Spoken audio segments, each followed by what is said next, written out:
期望咁攞獎係一定嘅，想同翻自己識嘅人一齊玩4乘100咁，同埋我覺得有翻自己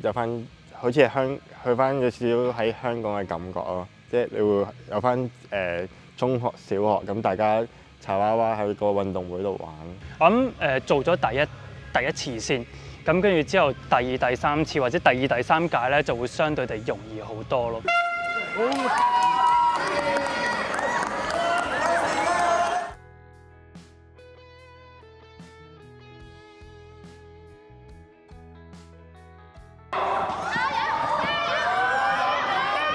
打氣聲有，自製橫額有，啦啦球都有。第一屆港人運動會於9月13號順利舉行，設多項個人賽同團體賽，包括跳高、跳遠、接力賽同拔河等，吸引過百人參加。今次我報咗3000米長跑啦，同埋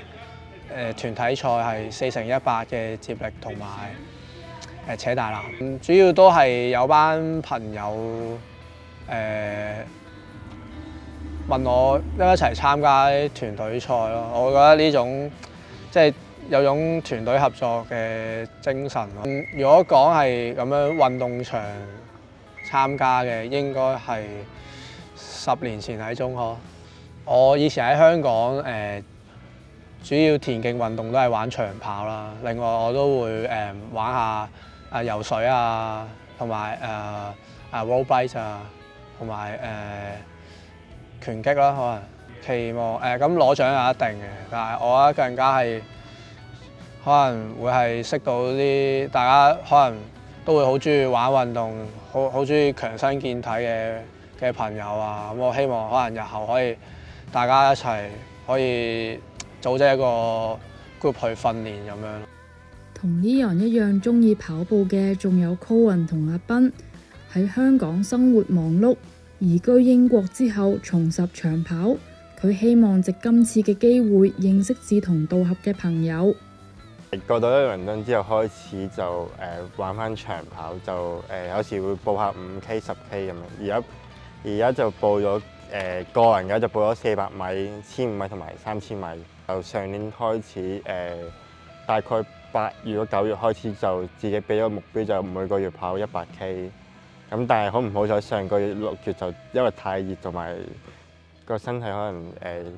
可能隻左腳有啲舊患未好翻，就所以斷咗嗰個紀錄。另外仲有報咗團體賽啊，就有4乘100，就想同翻自己識嘅人一齊玩4乘100咁，同埋我覺得有翻自己好似係去翻有少少喺香港嘅感覺咯，即係你會有翻中學、小學咁大家柴娃娃喺個運動會度玩。我想睇下可唔可以由呢個運動會開始之前，我可唔可以就做翻運動先，為咗呢個運動會。咁運動會完咗之後，我可唔可以 keep 住繼續做翻運動都好緊要嘅。咁呢個都係其中一個原因嚟嘅。咁因為運動會之前都有好多唔同嘅機構有唔同嘅活動啊，咁樣咁我就屬於一啲冇乜嘢做嘅人，我都會過去參加下或者幫手做下義工咁樣。我諗係一個好好凝聚喺英國嘅香港人嘅一個契機啦。咁大家可能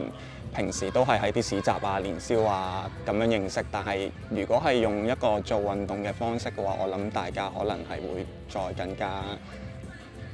團結啲。舉辦運動會除咗希望參加者藉此鍛鍊身體，合辦機構更希望港人可以變得更團結。咁係運動係一個好可以維繫到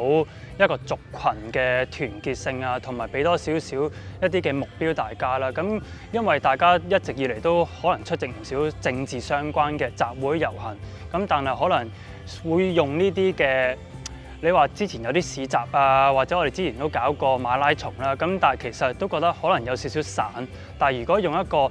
一齊嘅運動會，大家聚埋一齊，就會可能有少少嘅，你可以帶到一啲 message 出嚟啦。大家可以見到大家傾到偈，或者我哋可以幫唔同嘅組織、港人組織去宣傳你哋做緊啲咩。其實就主要係想去做呢一種嘅達到呢啲嘅目的啦。舉辦唔同嘅民間活動啦，去令到大家有多少少嘅團結感啊，或者一齊有個目標啦，或者 even 係帶翻起以前中學參加運動會嘅一啲熱血。細葉榕約於2-3年前開始同今次協辦嘅港人機構討論，希望擁有一場屬於香港人嘅運動會。直至今年，多個港人機構發展成熟，終於成功籌辦活動。差唔多半年前開始去諗啦，因為其實都係第一次去咁樣做啦，即係呢一刻都仲有好多嘢係未係好成熟啊，或者未準備得好好嘅。咁希望大家去多多包容啦。如果有啲嘢未係好做得好完善嘅話，因為其實我哋做咗第一個之後咧，因為其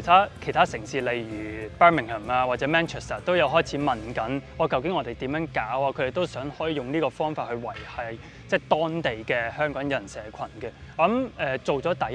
第一次先，咁跟住之後第二、第三次或者第二、第三屆咧就會相對地容易好多咯。移居英國嘅港人分散各地，26歲嘅 Olivia 隻身一人嚟到陌生嘅地方，佢非常珍惜今次機會同認識嘅人重聚。我覺得對我嚟講係，因為始終我嚟咗呢度1年啦，咁其實都冇乜認識到香港朋友，咁我會覺得呢件事係可以將大家團結翻埋一齊，同埋我覺得呢個係我哋細個嘅回憶嚟嘅，因為每年讀書都會有陸運會，而我知嗰刻我就覺得哇，好青春，好懷念啊，係我以前讀書時期會有嘅嘢，咁所以就令到我更加地想去參加呢個運動。係你 group 翻埋自己識嘅人，講翻啲熟悉嘅 language， 其實你會 feel 翻嗰種感覺、熟悉感。我覺得最重要係個過程，我每次都覺得呢啲運動係其實嗰個結果唔重要，最重要係我當時同緊邊個一齊啦，同埋係你會 feel 翻嗰種香港人團結翻埋一齊嘅感覺。我覺得嗰個係會比起個獎牌更加重要咯。所有賽事均設冠亞季軍，唔同年齡組別亦設有總冠軍。運動會嘅報名費扣除所有成本之後，會平均分配俾細葉榕、港援、港僑等服務在英港人嘅組織，同埋支援在港同路人。期望好快會有第2屆，下次見。